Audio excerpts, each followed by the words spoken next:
Shalom, salam damai sejahtera bagi Bapak, Ibu, dan Saudara dimanapun berada. Jumpa lagi dengan saya dalam program Relimen, Renungan 5 Menit.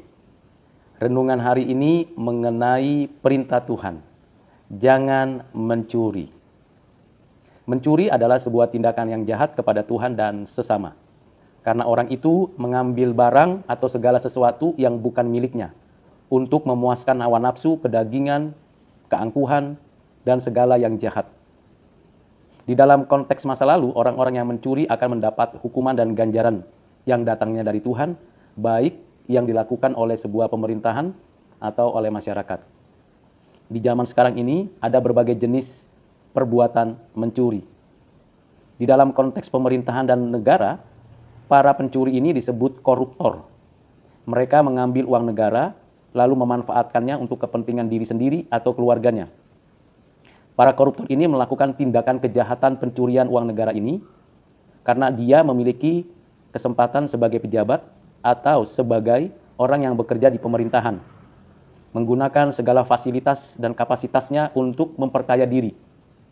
Para koruptor ini seharusnya dihukum dan diadili dengan seadil-adilnya oleh negara, oleh pemerintah. Tetapi kenyataannya para koruptor ini hanya diadili beberapa tahun saja. Padahal bukan hanya merugikan negara dan pemerintah, tetapi menyengsarakan rakyat. Kita berdoa kiranya pemerintah dan negara harus memperlakukan para koruptor ini dengan hukuman yang sepantasnya. Tidak bisa dibandingkan dengan orang-orang yang mencuri sendal atau mencuri untuk kebutuhan kehidupan sehari-hari. Walaupun mencuri untuk kebutuhan sehari-hari atau mencuri sandal atau mencuri sesuatu yang untuk kebutuhan hidupnya tetap adalah kejahatan di mata Tuhan dan sesama. Ada juga jenis pencurian yang dilakukan oleh orang-orang yang memiliki keinginan untuk mendapatkan pengetahuan, yaitu plagiat. Mereka mencuri hasil karya tulisan orang lain, mengambil ide, pikiran, konsep dari karya orang lain tanpa menuliskan sumbernya. Misalnya ada orang yang menulis sesuatu, lalu mengambil ide, gagasan, pemikiran, pengertian dari orang lain, dari karya tulis orang lain, baik buku, baik artikel di jurnal, atau apapun, lalu dianggap sebagai tulisannya. Itu adalah plagiat, orang-orang yang mencuri. Seharusnya pemerintah, institusi pendidikan, dan orang-orang yang berkewenangan untuk menindaklanjuti tindakan plagiat, bukan saja mendiskualifikasi gelar atau tulisan tersebut, tetapi patut dihukum dengan adil. Bapak, Ibu, Saudara yang kekasih di dalam Kristus, ada juga pencurian-pencurian yang dilakukan dengan alasan, dengan suatu dasar bahwa dia tidak suka melakukan pembayaran pajak. Orang-orang yang mencuri dengan tidak membayar pajak. Pajak penghasilan, pajak di dalam usahanya tidak dilaporkan kepada negara, lalu disimpan untuk kepentingan diri. Orang-orang ini disebut juga pencuri pajak. Mereka melakukan tindakan kejahatan. Orang-orang seperti ini seharusnya diadili dan dihukum sesuai dengan ketentuan yang berlaku. Bukan hanya membayar pajak dengan denda yang sewajarnya, tetapi juga dihukum dan diadili. Supaya mereka bertanggung jawab dengan apa yang sudah dilakukannya. Ada juga pencurian penggunaan fasilitas dan kapasitas.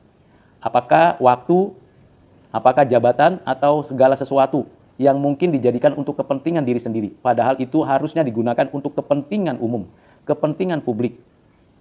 Orang-orang seperti ini tidak memiliki rasa tanggung jawab yang benar kepada Tuhan dan sesama.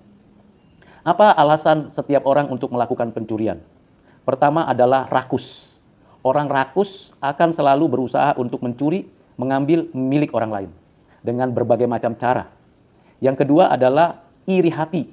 Orang yang iri hati akan keberhasilan orang lain, padahal orang lain berhasil karena bekerja keras, karena sungguh-sungguh mengoptimalkan segala yang ada di dalam miliknya, tetapi dia iri hati lalu melakukan pencurian dari hasil kerja keras orang lain.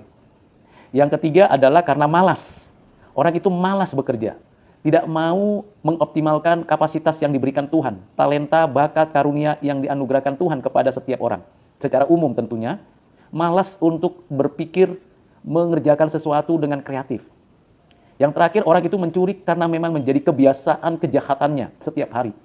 Dia tidak mau dan tidak mungkin untuk tidak mencuri. Ini adalah orang-orang yang memang ada di dalam kegelapan.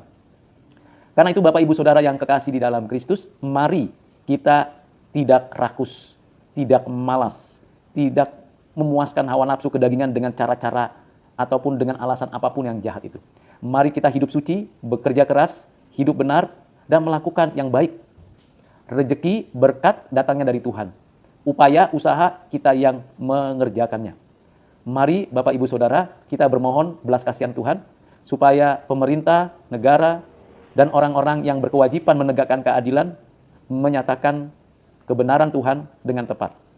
Kita bersyukur untuk setiap kita yang sudah bekerja dan berbagi kepada sesama. Kiranya renungan yang singkat ini menjadi berkat bagi Bapak, Ibu, Saudara, supaya tetap setia, tekun untuk hidup benar, hidup kudus, hidup adil. Tuhan Yesus memberkati. Amin.